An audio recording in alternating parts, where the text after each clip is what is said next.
এখন আমরা কথা বলবো হইচইয়ের লেটেস্ট ওয়েব সিরিজ কর্মা কোর্মা নিয়ে। পরিচালনায় প্রতিম ডি গুপ্তা, মুখ্য চরিত্রে অভিনয় করেছে ঋত্বিক চক্রবর্তী, সোহিনী এবং রীতা ভরি। তো কেমন লাগলো এই শোটা?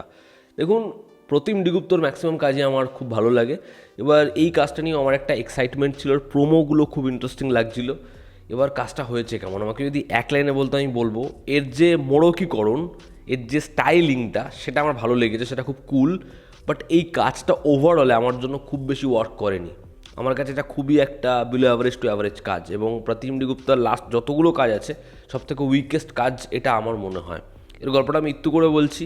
এখানে রীতা ভরির যে ক্যারেক্টারটা, সে নিজের যে হাজব্যান্ড তার দ্বারা অত্যাচারিত, একই গল্প হচ্ছে সোহিনীর ক্যারেক্টারের। এবার দুজন মিলে একটা রেসিপি বুনছে, সেটা কি সাকসেসফুলি তারা এক্সিকিউট করতে পারবে, এবং সেই রেসিপির গন্ধ পাচ্ছে হচ্ছে এখানে পুলিশ অফিসারের চরিত্র অর্থাৎ ঋত্বিক চক্রবর্তীর ক্যারেক্টারটা। এবার সে কি মিস্ট্রি সলভ করতে পারবে, এর থেকে বেশি জানতে হলে আপনাকে হইচইতে গিয়ে 7 এপিসোডের এই শোটা দেখতে হবে। সিরিজের পজিটিভ দিক, নেগেটিভ দিক, আমার কাছে অনেক পজিটিভ তো নেই, কিছু পজিটিভ দিক রয়েছে এবং অনেকগুলো নেগেটিভ দিক রয়েছে।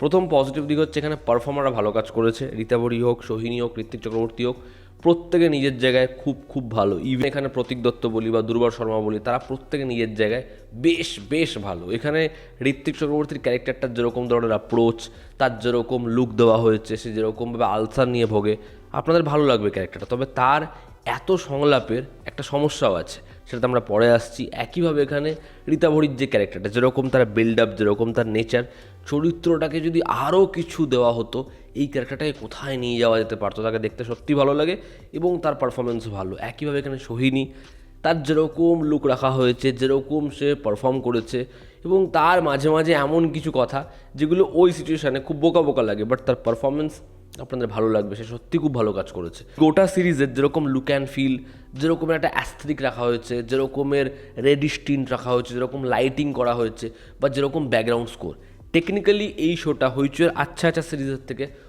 অনেক বেটার। দেখতে সেটা ভালো লাগে। এখন এই শোটা স্ক্রিন প্লে ওয়াইজ খুব ভালো করে ব্লেন্ড হয়নি বলে আমার মনে হয়েছে, কিন্তু এর যে আইডিয়াটা কিন্তু বেশ ভালো। আপনি শোটা কমপ্লিট করার পর যখন ভাববেন যে এটা কী হতে পারতো, দেখবেন আইডিয়াটা আপনার ভালো লাগবে। এবং এর কিছু এমন মোমেন্টস রয়েছে গোটা সিরিজের মধ্যে, যেই মোমেন্টসগুলো পার্ট অ্যান্ড পিসেসে একটু ওয়ার্ক করে।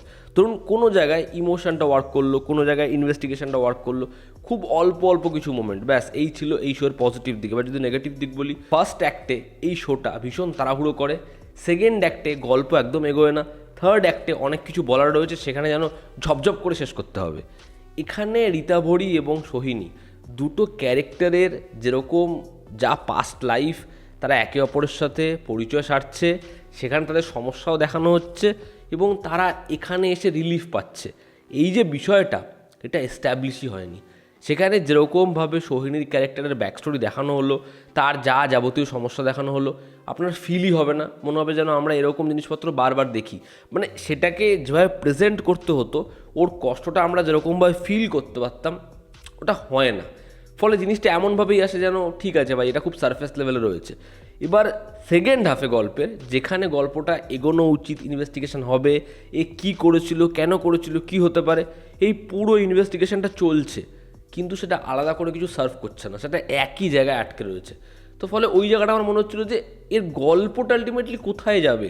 সেখানে রীতা ভরির ক্যারেক্টারটা আসছে, সেখানে ঋত্বিক চক্রবর্তীর ক্যারেক্টারটা আসছে, সোহিনীর ক্যারেক্টারটা কিছু করবে, কিন্তু কিছু হচ্ছে আর না। এবং একদম যে থার্ড অ্যাক্ট, সেখানে গিয়ে গল্পটা যেরকমভাবে শিফট হলো, সেখানে এমন একটা জিনিস দেখাতে চাইছে, এবার সেটাও যে বিশ্বাসযোগ্য হবে সেটার জন্য আর সময় নেই। এটাই 7 নম্বর এপিসোড। এবার গল্পটা এখানে শেষ করতে হবে, 20 মিনিটের মধ্যে যা জিনিসপত্র দেখানো সব আপনাকে দেখিয়ে বিশ্বাস করাতে হবে। তো জিনিসটা একদমই ফ্লেশড আউট হয়নি, জিনিসটা একদমই ওয়ার্ক করেনি। যে কারণেই হচ্ছে এই শোটার আইডিয়া ভালো হলেও স্ক্রিন প্লে লেভেলে বা যেরকমভাবে এত কিছু 7খান এপিসোডে বলতে হবে, সেটা একেবারেই ওয়ার্ক করে না। এই গোটা সিরিজে যে টেনশনটা আমাদের হওয়া উচিত, যে থ্রিলিং রাইডটা আমাদের প্রোভাইড করা হয়েছে, সেটা দেখে আমরা থ্রিল অনুভব করব, বিশ্বাস করুন সেটা একটা টাইমের পরে আমরা বুঝে যাই যে না, আলটিমেটলি কিছু হবে না। তার কারণ এখানে ধরুন একটা ক্যারেক্টার, সে বলছে আমি আমার কাজটা করে দিয়েছি। এবার ওটা শোনার পরে আমাদের যে রক্ত হিম হয়ে উঠবে, বা আমরা শক পাবো সেটাতে, সেটা একটা শকিং ভ্যালু ক্রিয়েট করতে পারবে, ওগুলো কিচ্ছু হচ্ছে না। সেখানে ঋত্বিক চক্রবর্তীর যে ক্যারেক্টারটা, যেটা আমি বললাম, তার ক্যারেক্টার একটা সমস্যা হচ্ছে, সেই চরিত্রটা এমন এমন সময় এমন এমন কিছু কথা বলে যে সেগুলো মজারও, সঙ্গে সঙ্গে সেই চরিত্রটা ঘাপ করে শিফট হয়ে যাচ্ছে এবং সে ওই মজার ছলে ওরকম একটা অ্যাপ্রোচে কথা বের করে নেওয়ার তাল করছে। এবার এটা কিন্তু অন পেপার খুব ভালো, কিন্তু বিষয়টা হচ্ছে এত সংলাপ দেওয়া হয়েছে ঋত্বিক চক্রবর্তীকে যে সেই সংলাপগুলো যখন আমরা শুনছি পুরো বিষয়টা ডাইভার্ট হয়ে যাচ্ছে। ফলে মূল যে বক্তব্যটা, যেটা শুনে আমাদের হাড় হিম হবে, যেটা শুনে আমাদের মনে হবে আই সাবাস ক্যারেক্টারটা কী সুন্দর সুইচ করলো, সেটা ক্রিয়েটই হয় না।